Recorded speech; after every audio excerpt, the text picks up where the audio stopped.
Thank you for that wonderful introduction. Ano naman, formal. Kaya ako nakabarong din kasi diretso na rin ako sa church mo. Kaya sabi ko, aking pagbigyan muna yung panawagan ng ating chairman.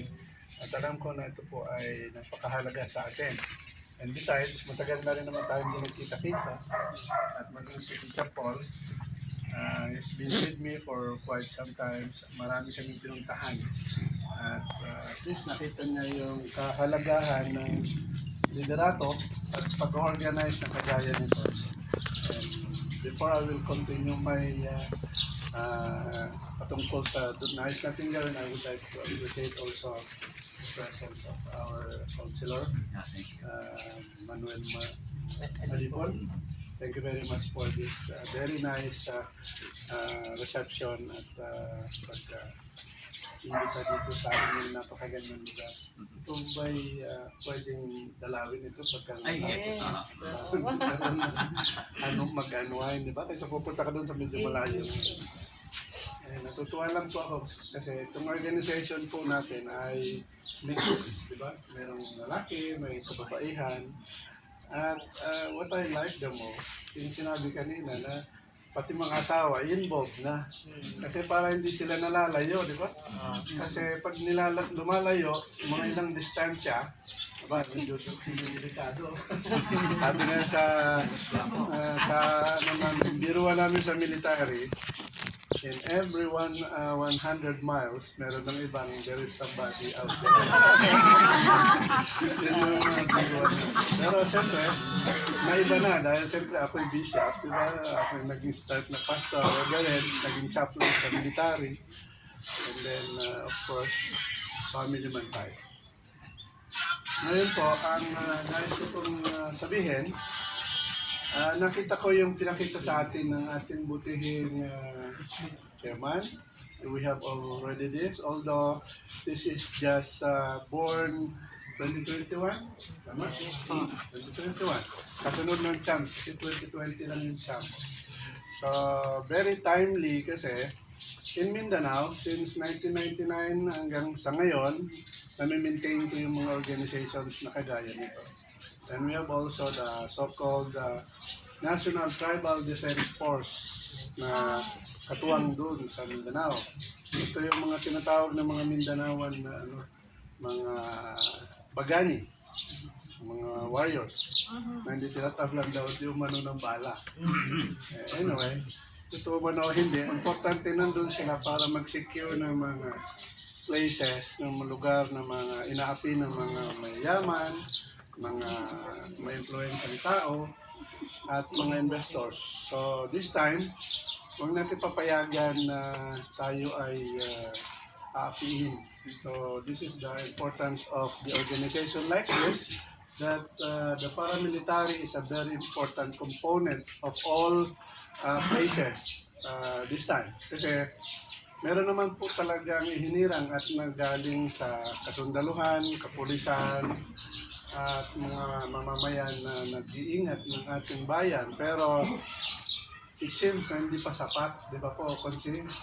Dahil meron minsang kinikilingan may tinitignan So maganda tayo ang kasi hindi naman they're not obliged to do something na hindi ka nais-nais sa atin, kundi i-appreciate na lang nila. Kasi voluntary voluntarism is very important because this is a sort of leadership na wala sa iba. Of all people, kayo yung napili, kayo yung nag-interest na mag-join nito. At hindi nyo rin pagsisisihan na bakit kayo napasali dito. And of course, there is a plan of God para sa atin lahat na bakit tayo naparito. Napasama sa ganitong naraming organization. So we thank our chairman, national chairman, Galapon, na siya yung nangangasiwa sa atin. Alam niyo po ba yung istorya ng buhay niya? Alam niyo naman siguro, di ba? Na siya po ay naging patpati na siya dahil halos na po siya, di ba?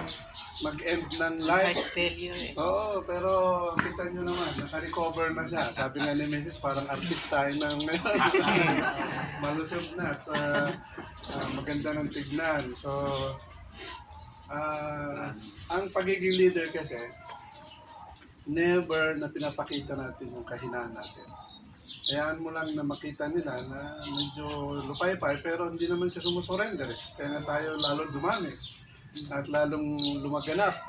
And we appreciate the gesture of the government, especially Congressman, di ba, Bishop Paul, that they are now eyeing, tinitignan nila yung possibility na magkaroon ng merging ng LGU, the military, the police, yung magkaroon ng kagaya nito na ano. Kasi hindi lang naman tayo eh. Marami pang iba. There are a lot of paramilitary organization here in the Philippines na nire-respeto din naman. So we have our own Republic Act for that. At yun nga po, as I've seen this copy of your profile, napakaganda. Very impressive na siya. Marami na siyang accomplishment.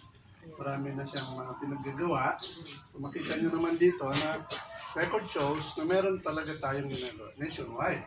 Now, para lalong gumanda po ito, at idadagdag ko lang siguro bilang advisor ninyo, ay ilagay lang dito siguro yung karagdagan na why this came into being.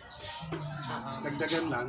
And then, yung patungkol sa batas na naglalayon sa organization, ilaad na rin natin ito. Para if somebody question us, why don't you consult the Republic Act or the law, di ba? Na meron kaming karapatan. Well, in fact, hindi naman kami sinusunduan ng government, pero we are doing this for the welfare of the Filipino people, especially the needy. Na nandoon tayo pagdating ng kalamidad. Diba? Very useful naman tayo. During the pandemic, I believe that you are there working, tumutulong sa kapulisan, sa pagngangasiwa ng checkpoint, at lahat ng pagtulong, di ba po? So, ano lang tayo? Mga background